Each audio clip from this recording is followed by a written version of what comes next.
Morning student. आज हम बात करते हैं 3D चैप्टर के बारे में। 3D चैप्टर से हर साल यूपी बोर्ड में एक क्वेश्चन जरूर पूछा जा रहा है और शॉर्टेज डिस्टेंस या एंगल वाला क्वेश्चन आता है।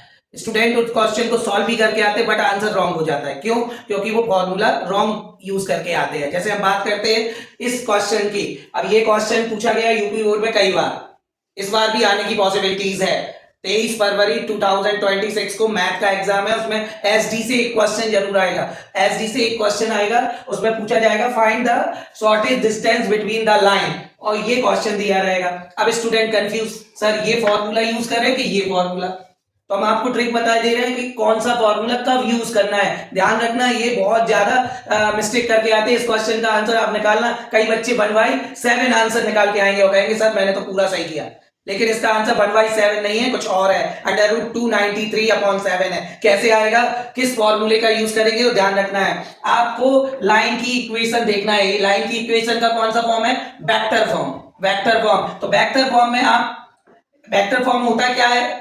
A vector, r vector is equal a vector plus lambda b vector, ये वेक्टर फॉर्म होता है।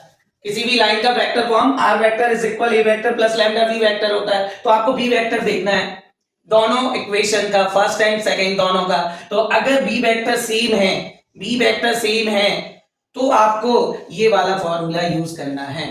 ठीक है, ध्यान रखना है, बी वेक्टर सेम है तो ये वाला फॉर्मूला यूज करना। और इस फॉर्मूले में ध्यान रखना है v vector cross a2 vector minus a1 vector upon module of v vector. बिल्कुल पॉइंट कर लेना आप, जो मिस्टेक करते हैं स्टूडेंट, तो मिस्टेक नहीं करनी है। और ये फॉर्मूला कब यूज करना है? एस डी इज इक्वल इस टाइप के क्वेश्चन में। देखो सेकंड क्वेश्चन क्या लिखा है, find the shortage distance between the lines. Between the lines r vector is equal i cap plus j cap plus lambda 2 i cap minus j cap plus k cap. ये आपका v1 vector और ये आपका v2 vector, दोनों के v vector वाला portion जो है वो डिफरेंट है। तो ये इसको हम v1 वेक्टर सपोज करेंगे, इसको v2 वेक्टर सपोज करेंगे। ध्यान रखना है, इसके लिए sd का फॉर्मूला क्या होगा?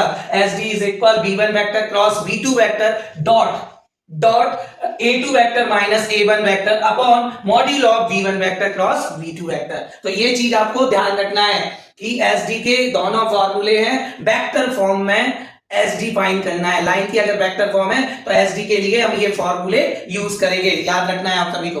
अगर कार्टेशियन फॉर्म दिया है तो क्या अलग से फॉर्मूले? हाँ, उसके लिए अलग से होते, लेकिन हम आपको बस यही कहेंगे, आप तो उसको कन्वर्ट करना सीख जाओ। कार्टेशियन फॉर्म से वेक्टर फॉर्म में कन्वर्ट कर दो इक्वेशन को, और वेक्टर फॉर्म में कन्वर्ट करके आप क्या कर सकते हैं? वेक्टर फॉर्म में कन्वर्ट करके इन दोनों फॉर्मूले में से एक कोई फॉर्मूला यूज कर दो, आपको 5 मार्क्स मिल जाएंगे। तो इस साल का सबसे इंपॉर्टेंट क्वेश्चन है फाइंड द एसडी।